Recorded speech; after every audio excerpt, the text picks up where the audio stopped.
The crystal chandeliers of Belafonte cast golden light across pristine white tablecloths as Samantha moved with practiced grace between tables.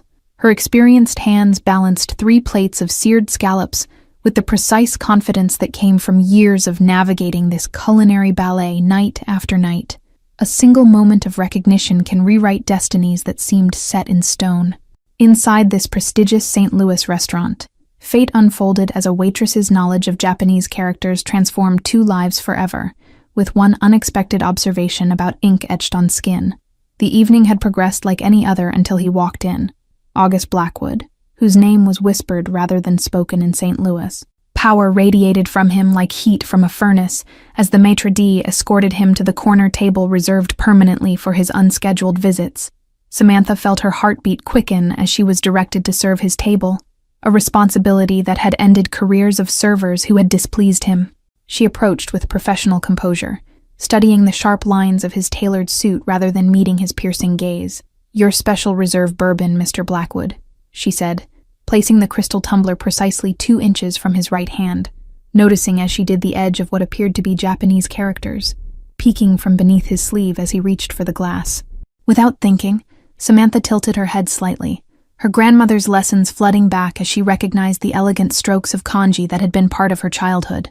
The characters were beautiful, but something wasn't right about their arrangement.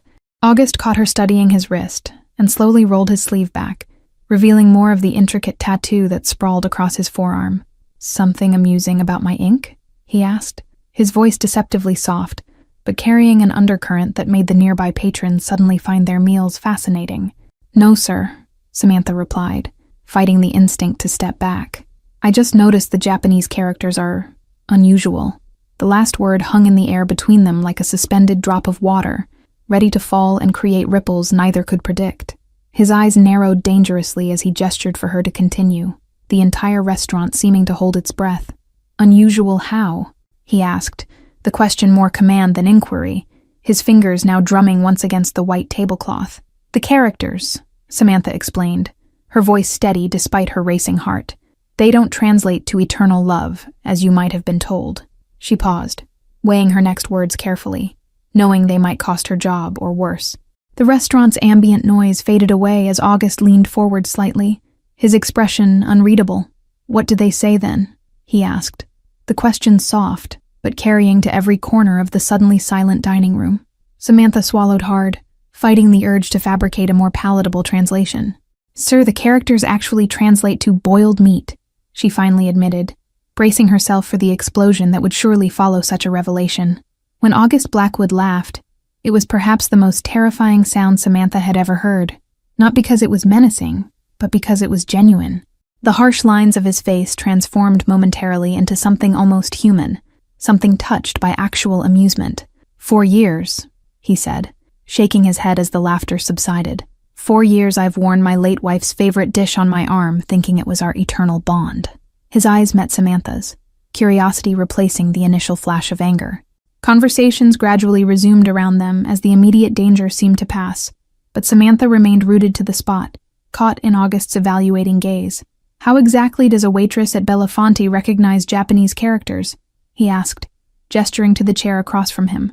"My grandmother taught literature at Tokyo University for 30 years before moving here," Samantha explained, remaining standing despite his invitation to sit. "She opened the flower shop next door and taught me calligraphy every day after school when I was growing up." August's eyes flickered with something like respect, as he gestured more insistently toward the chair. "Sit," he said, his tone making it clear this was not a request any reasonable person would decline. "And tell me what these characters should have been." With the cautious movements of someone approaching an unpredictable animal, Samantha lowered herself into the chair, acutely aware that every employee in the restaurant was watching this unprecedented scenario unfold. No one simply sat with August Blackwood during business hours. "May I?" she asked, gesturing toward his arm with a hesitance that betrayed her awareness of exactly who he was. When he extended his wrist across the table, she gently turned his arm to better examine the characters, trying to ignore how the entire restaurant had gone silent again.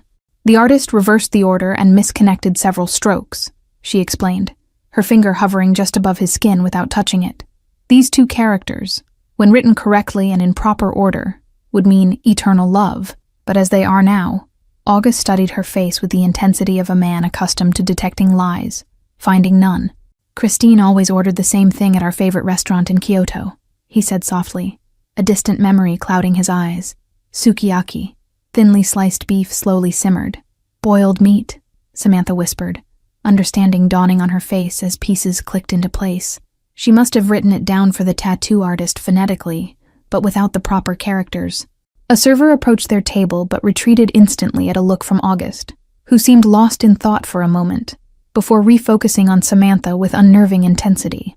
"You could have lied, or said nothing at all," he observed. "Most people in this city would." "My grandmother says truth is the only luxury that matters," Samantha replied, then immediately wondered if she'd overstepped. One didn't typically offer life philosophy to men like August Blackwood, who controlled half the city through means no one discussed in polite company. The corner of August's mouth twitched upward in what might have been the beginning of a smile as he reached for his phone. "Your shift ends now," he stated rather than asked, typing something briefly before returning his attention to her stunned expression.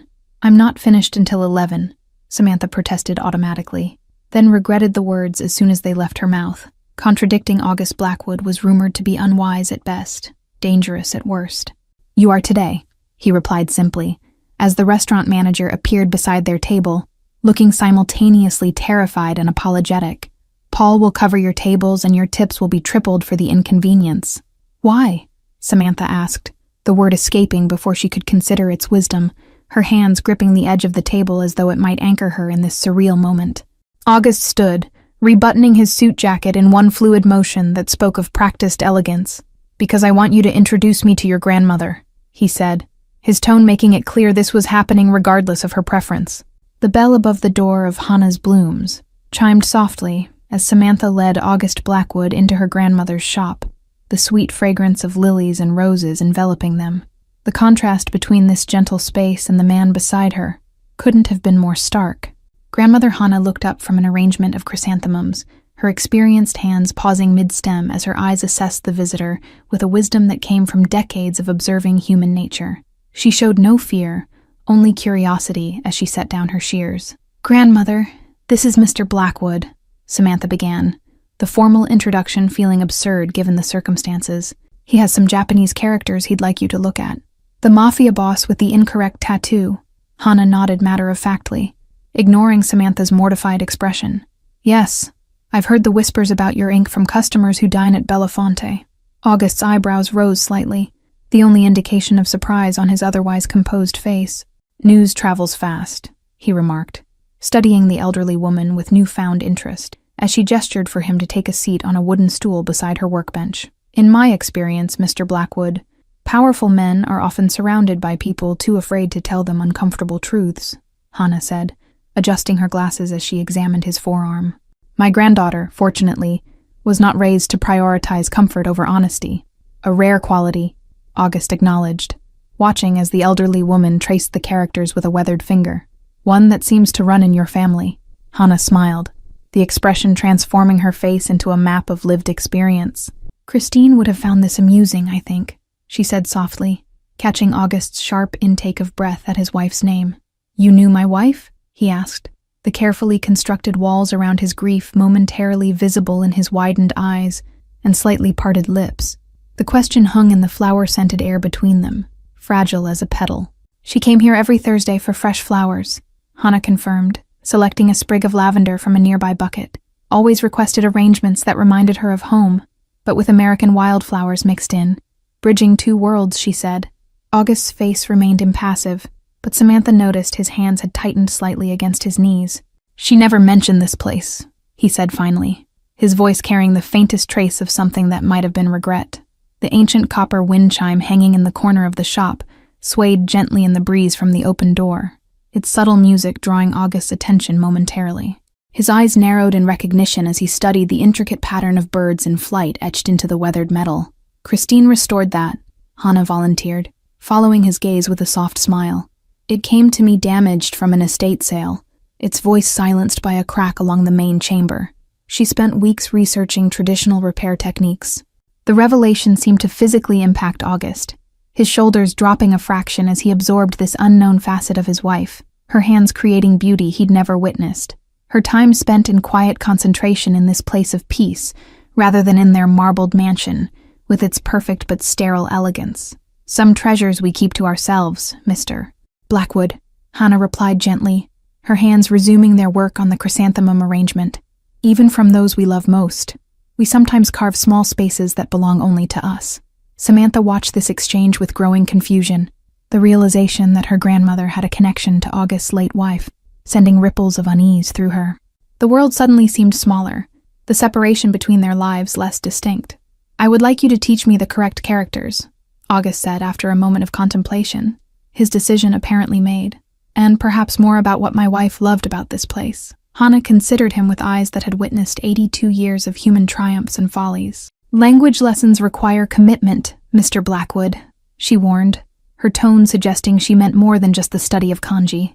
"I'm a patient man when something matters," August replied, his gaze shifting briefly to Samantha before returning to her grandmother. "And I find myself suddenly very interested in learning what was lost in translation." The first lesson began 3 days later in a private room at the back of Hannah's flower shop, the air fragrant with jasmine and freshly cut stems. August arrived precisely at 7, his driver waiting outside while curious neighbors peered through curtains at the unusual visitor. "Before we begin learning the correct kanji," Hannah instructed, setting down a tray of tea, "you must understand the philosophy behind each stroke." Her weathered hands demonstrated with practiced elegance, as Samantha translated certain phrases from Japanese to English. The tension in August's shoulders seemed to ease slightly as he watched the careful movements, his normally vigilant eyes focused entirely on the paper before him.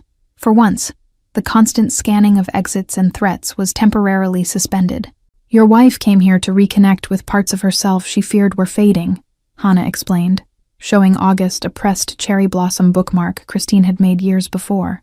"She worried that immersion in your world was causing her to lose her identity." August's pen halted mid-stroke, the sudden rigidity in his posture revealing how deeply the casual observation had struck.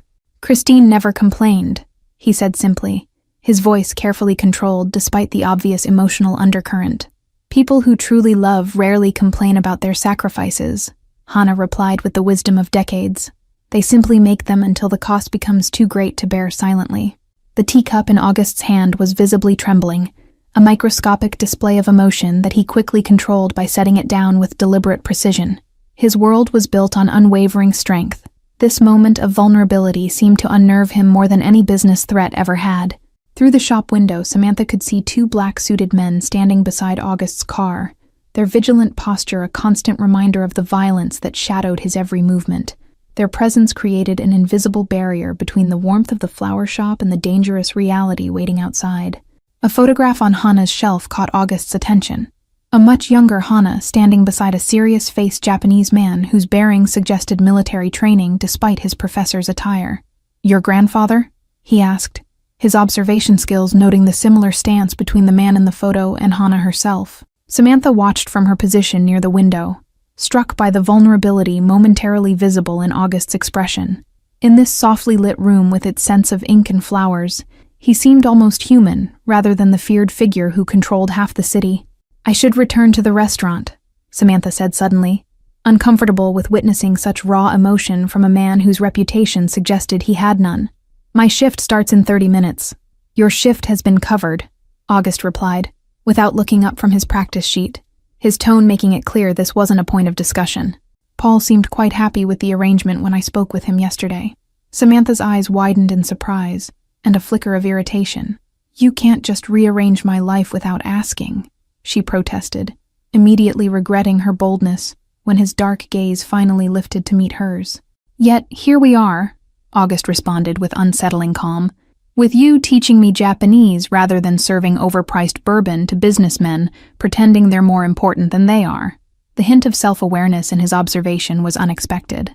"My grandmother teaches," Samantha corrected, crossing her arms defensively. "I'm just here to translate when needed." The distinction felt important, though she couldn't articulate exactly why. Outside, a black SUV pulled up behind August's car, the tinted windows revealing nothing about its occupants. Samantha noticed August's attention shift subtly toward the movement, his hand instinctively moving toward his jacket before stopping. "Your associates?" Hannah asked mildly, following his gaze while continuing to prepare fresh ink with unhurried movements. "Perhaps they would like tea while they wait." August's lips quirked in what might have been amusement. "They aren't here for tea," he replied, turning back to his practice with deliberate focus. "Just making sure no one interrupts our lesson." The casual reference to his other life, the empire of power and violence that funded his tailored suits and permanently reserved restaurant table, created an uncomfortable reminder of exactly who sat learning calligraphy in her grandmother's shop. 3 weeks of daily lessons passed, establishing a rhythm that began to feel almost normal. August would arrive precisely at 7, spend 2 hours learning from Hannah, and often linger afterward, asking questions about Christine's visits to the flower shop. The neighborhood children no longer scattered at the sight of August's car, their initial fear gradually replaced by curiosity about the important man who visited the flower shop daily. One brave little girl had even waved to him yesterday, earning a startled nod in return that had visibly confused August himself. Each evening, Samantha noticed subtle changes in his appearance. First his tie loosened, then occasionally discarded, eventually the formal suit jacket replaced by a simple button-down shirt. The armor he wore in the outside world was gradually being set aside in this space of unexpected safety. Whispers spread through St. Louis's underworld about August Blackwood's daily disappearances, his normally meticulous schedule disrupted by hours unaccounted for. Rivals began speculating about weakness, about distraction, about potential opportunities in this unexplained deviation from routine. "Why did you never mention knowing my wife?" August asked one evening, as Hannah arranged white chrysanthemums for a funeral display. The question had clearly been weighing on him, emerging now in the comfortable silence that had developed between them. "She asked me not to," Hannah replied simply, her eyes never leaving her work. "Everyone needs a sanctuary, Mr. Blackwood, a place that belongs only to them where they can be fully themselves without explanation or performance." Samantha entered with fresh tea, catching the end of their conversation, and feeling the familiar discomfort of being caught between these two strong personalities. She had begun developing her own curiosity about the man whose reputation inspired fear throughout the city. "Your tattoo is healing well," Samantha observed. Noticing the redness around the newly added characters had faded, August had commissioned a local artist to correct the original tattoo, maintaining boiled meat, but adding the proper characters for eternal love beneath it. "A reminder that mistakes can coexist with truth," August replied, absently tracing the characters with his fingertips. Christine would have appreciated the irony of carrying both meanings permanently. The bell above the shop door chimed unexpectedly, causing August to tense slightly as a man in an expensive suit entered. Samantha recognized him immediately as Dominic Ward, August's right-hand man whose calculating eyes missed nothing as they assessed the room. "We have a situation that requires your attention," Dominic stated flatly, his gaze lingering briefly on Samantha before returning to August. "The Callahan matter has escalated unexpectedly." August nodded once, the transformation immediate and striking, the student of calligraphy vanishing behind the mask of the Mafia boss. "We'll continue tomorrow," he told Hannah, buttoning his jacket as he rose to his feet with fluid precision. "Be careful with my granddaughter's heart," Hannah called after him, causing both August and Samantha to freeze momentarily. "She pretends not to care, but she watches you when you aren't looking." Samantha's face burned with mortification as August turned toward her with an unreadable expression. "Grandmother," she protested weakly, wishing desperately for the floor to open and swallow her whole. "I'll return tomorrow, as usual," August said after a moment, his tone carefully neutral, though something that might have been surprise flickered across his features. With a last enigmatic look at Samantha, he followed Dominic out to the waiting cars. "Why would you say that?" Samantha demanded once they were alone, her embarrassment giving way to genuine distress. "He's a dangerous man who lives in a world completely separate from ours," Hannah continued arranging flowers with unruffled calm. "Perhaps," she acknowledged, "but I've watched him these past weeks. The man who first entered our shop would never have allowed himself to be vulnerable enough to learn from an old woman, or laugh at his own mistakes. He's still August Blackwood," Samantha insisted, collecting the teacups with more force than necessary. "The same man who controls half the city through fear and violence. And you are still my granddaughter who sees the best in people despite their worst," Hannah replied with gentle certainty. "Perhaps that is precisely what he needs, someone who recognizes the man beneath the reputation." The next evening, August arrived at his usual time despite the previous day's abrupt departure, his demeanor betraying no sign of Hannah's embarrassing observation. A fresh bruise colored his knuckles, the only evidence of whatever situation had required his attention. "Today we will practice more conversational phrases," Hannah announced. deliberately ignoring the tension hovering between August and Samantha. Language is about connection, not just technical accuracy. Samantha avoided August's gaze as she distributed the practice materials, mortified that her grandmother had so boldly exposed feelings she herself had barely acknowledged. The irony wasn't lost on her. A woman known for her honesty, suddenly afraid of truth. "I've been meaning to ask," August said, breaking the awkward silence with unexpected directness. "Why a woman who reads Japanese and graduated top of her university class is serving bourbon to businessmen instead of pursuing her own ambitions?" Samantha considered deflecting the question as she had countless times before, but something in August's direct gaze suggested he would see through such attempts. The truth seemed less dangerous than a lie with a man rumored to sniff out deception like a bloodhound. The bourbon bottle trembled slightly in her hand, as memories of hospital corridors and mounting bills flooded back, the sterile smell of disinfectant momentarily overpowering the restaurant's rich aromas. Her dreams of academia had withered slowly, not in one dramatic moment, but through 1,000 small surrenders to necessity. Outside the restaurant windows, lightning split the St. Louis skyline, illuminating the Mississippi River in a momentary electric blue that matched the sudden flash of understanding in August's eyes. He recognized the familiar shape of sacrifice without needing her to articulate its precise dimensions. The question caught Samantha off guard, her carefully constructed walls momentarily faltering. "My father's medical bills took priority over my graduate school plans," she answered simply, seeing no point in hiding what August could easily discover through other means. "Leukemia," Hannah added quietly, the single word carrying years of struggle and loss. 3 years of treatment before we lost him last spring. The same illness that took your Christine, though Samantha's father fought considerably longer. Understanding flickered across August's face, a momentary connection through shared grief that transcended their different worlds. "I'm sorry," he said, the simple words carrying unexpected weight coming from a man rumored to be incapable of empathy. The clock on the wall ticked loudly in the silence that followed, marking the moment when something shifted between them. Not friendship exactly, but a recognition that neither was precisely who the world believed them to be. August's fingers traced the edges of his tattoo almost unconsciously. Behind them, Hannah hummed softly as she prepared fresh ink, the ancient melody a bridge between cultures and generations that seemed to calm the tension in the room. Her knowing eyes missed nothing, evaluating the tentative connection forming before her. A car backfired on the street outside, causing August to instinctively shift his position to place himself between the window and Samantha, a protective gesture so automatic he seemed unaware he'd made it. The movement revealed a thin scar along his jawline, normally invisible unless caught in the right light. "Your Japanese lessons are becoming quite advanced," Samantha observed, desperate to shift the conversation away from personal territory. "You've learned in weeks what most students take months to grasp." "I've always been a quick study," August replied, his expression softening slightly. "And perhaps I have exceptional teachers who understand that some lessons extend beyond language alone." The calligraphy brush in August's hand moved with increasing confidence across the rice paper, his natural precision lending itself well to the art form.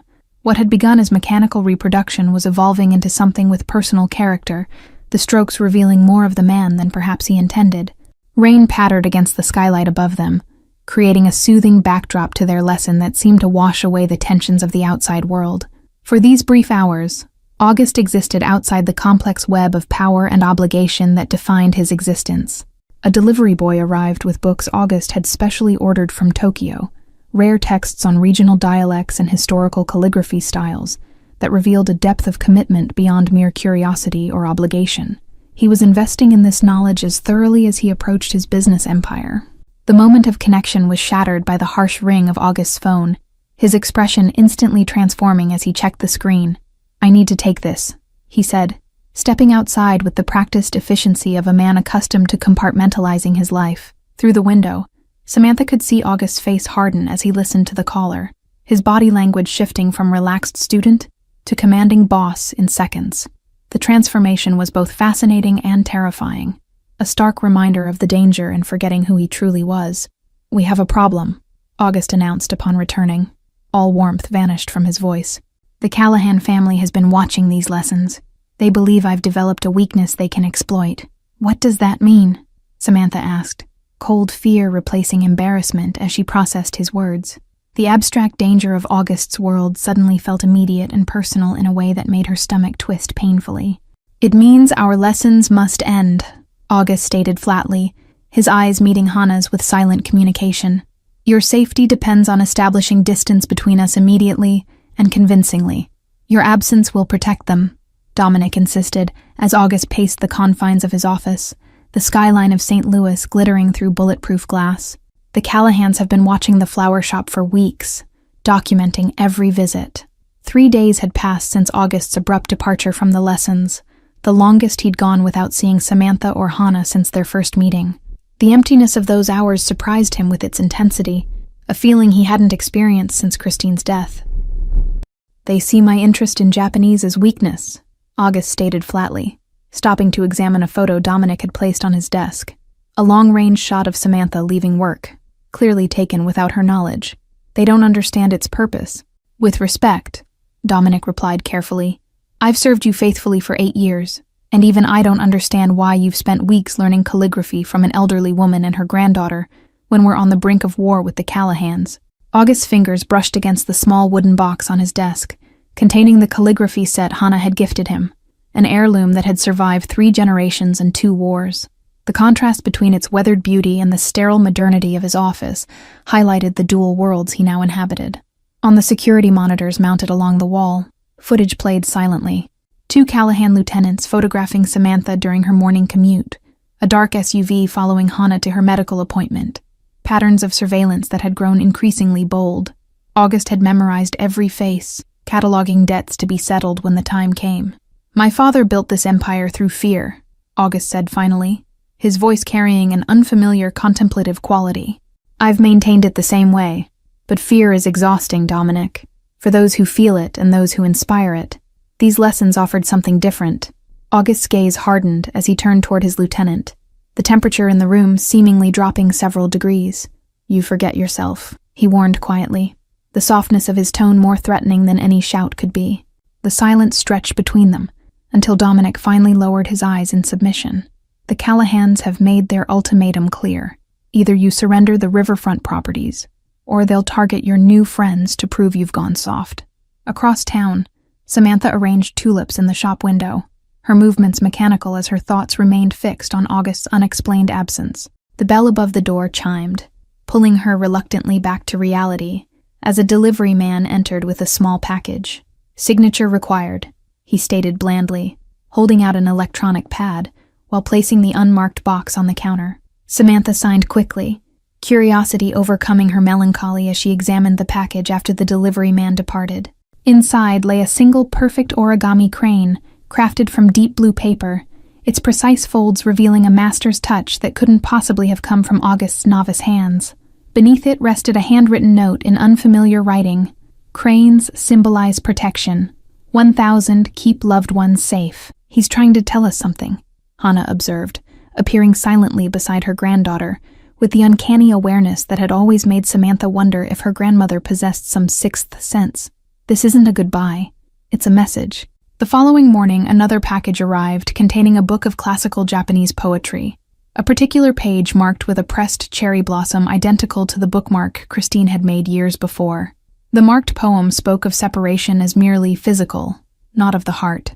By the 3rd day, Samantha began to understand the pattern, each delivery containing some element related to their lessons together. Subtle communications that would appear innocent to watching eyes but carried deeper meaning for those who understood their context. The white chrysanthemums in today's arrangement weren't random, Samantha realized suddenly, examining the elaborate flower display that had been delivered to Belafonte where she had resumed her regular shifts. They represent truth in Japanese flower language. The manager approached her table with unusual deference, his normally brusque manner replaced with something resembling respect. "You've been requested to serve the private dining room," he informed her quietly, adding with significant emphasis, "The guests specifically asked for you." Instead of August, Samantha found Dominic waiting alone at the table, his cold eyes assessing her with clinical precision. "My employer wishes to extend his regrets at the abrupt termination of his lessons," he stated without preamble. "But circumstances beyond his control necessitate distance." "This isn't just about language lessons," Samantha replied, meeting Dominic's calculating gaze without flinching. "August is in danger, isn't he?" The directness of her question clearly surprised the man, whose eyebrows rose marginally before his expression returned to careful neutrality. "Mr. Blackwood's concerns are for your safety and your grandmother's," Dominic corrected, his tone suggesting he found her forward use of August's first name presumptuous. "The Callahan family has taken an unfortunate interest in his connection to you both." Samantha absorbed this information with growing alarm, suddenly understanding the cryptic messages hidden in the daily deliveries. The origami cranes, the marked poetry, the white chrysanthemums. "He's been warning us while appearing to maintain distance." A waiter passed their table, depositing fresh water with practiced efficiency, his sleeve riding up just enough to reveal the edge of a tattoo that matched one Samantha had glimpsed on several of August's men. The realization that they'd been surrounded by his people all along without her noticing sent a chill down her spine. Through the restaurant's windows, Samantha could see the distinctive silhouette of St. Louis's Gateway Arch, its sweeping curve connecting east and west, a bridge between worlds not unlike the one she'd unwittingly crossed when she first commented on August's tattoo that fateful evening. On the table between them lay Dominic's phone, its screen displaying a text message consisting only of numbers. A countdown, Samantha realized with sudden clarity. Whatever was happening tonight had been precisely choreographed, her role scripted without her knowledge or consent. "I neither confirm nor deny Mr. Blackwood's involvement in any deliveries you may have received," Dominic responded automatically, though the slight narrowing of his eyes suggested Samantha's deduction had hit its mark. "I'm simply here to ensure you understand the situation's gravity." The conversation was interrupted by commotion near the restaurant's entrance, raised voices followed by the distinctive sound of breaking glass. Dominic was on his feet instantly, hand reaching inside his jacket with practiced efficiency. "Stay here," he commanded, his entire demeanor transforming from businessman to soldier in the space of a heartbeat. The door had barely closed behind him when Samantha's phone vibrated with an incoming text from an unknown number. "Back exit, now." Without hesitation, Samantha slipped through the kitchen, ignoring the startled looks from the staff as she pushed through the rear delivery door into the alley behind Belafonte. A nondescript sedan idled there, the driver's window lowering to reveal Hannah's serene face. "Grandmother?" Samantha gasped in disbelief. "You don't even drive." She hurried to the passenger door, as sounds of altercation from within the restaurant grew louder, suggesting whatever distraction had been created wouldn't last long. "There are many things about me you don't know," Hannah replied calmly, accelerating with unexpected skill as soon as Samantha's door closed. "Including that before I was a professor or a florist, I was married to a man not unlike your August." The revelation struck Samantha speechless as her grandmother navigated the city streets with the confidence of someone intimately familiar with evasive driving techniques. "Your grandfather wasn't a literature professor?" she finally managed, trying to reconcile this new information with the stories she'd grown up hearing. "Akio taught literature, yes," Hannah confirmed, checking the rearview mirror with practiced vigilance. "But before that, he was kyodai in the Sumiyoshi Kai, what you would call a captain in one of Japan's most powerful Yakuza families." The pieces suddenly aligned in Samantha's mind. Her grandmother's calm in August's presence, her understanding of his world, the way she'd recognized the subtle power dynamics at play from their first meeting. "You knew exactly who August was from the beginning." "I recognized a man divided between worlds," Hannah corrected, turning down an unmarked service road that led away from the city. "Just as I once watched Akio struggle to leave behind a life of power for one of peace." The sedan came to a stop before a modest cabin nestled among trees, its exterior unremarkable save for the advanced security cameras subtly positioned around the property. "August has been preparing this safe house for weeks," Hannah explained as she cut the engine. August himself emerged from the cabin, his usual immaculate appearance replaced by casual clothing and several days' stubble that somehow made him more approachable rather than less. His eyes betrayed momentary relief at seeing them before hardening with determination. "The Callahans made their move earlier than anticipated," he explained without preamble, ushering them quickly inside where Samantha was surprised to discover a fully stocked living space. "This location should remain secure while I resolve the situation permanently." "You can't just lock us away while you fight a war," Samantha protested, pacing the cabin's main room while August checked security monitors displaying various angles of the surrounding forest. "We're not possessions to be protected. We're people with choices." August turned to face her, surprise evident in his expression, as if the concept of her having input on the situation had never occurred to him. The Callahans threatened you specifically to get to me, he explained with strained patience. Your safety isn't negotiable. Neither is my freedom, Samantha countered, crossing her arms defiantly as Hana watched their exchange with knowing eyes. If I'm a target because of my connection to you, then I deserve to have a say in how that's handled.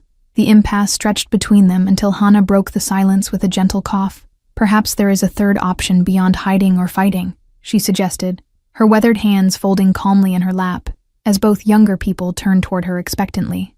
When Akio wished to leave his Yakuza family, he didn't fight his way out or flee in secret, Hana explained, her voice carrying the weight of lived experience. He negotiated a formal separation through channels of respect that preserved honor for all parties. August's expression shifted from dismissal to consideration as he processed her words. The Callahans aren't bound by the same codes of honor as traditional Yakuza, he noted, though his tone suggested he was genuinely contemplating her suggestion. All men of power understand respect, Hana replied with quiet certainty, even those who appear to have none.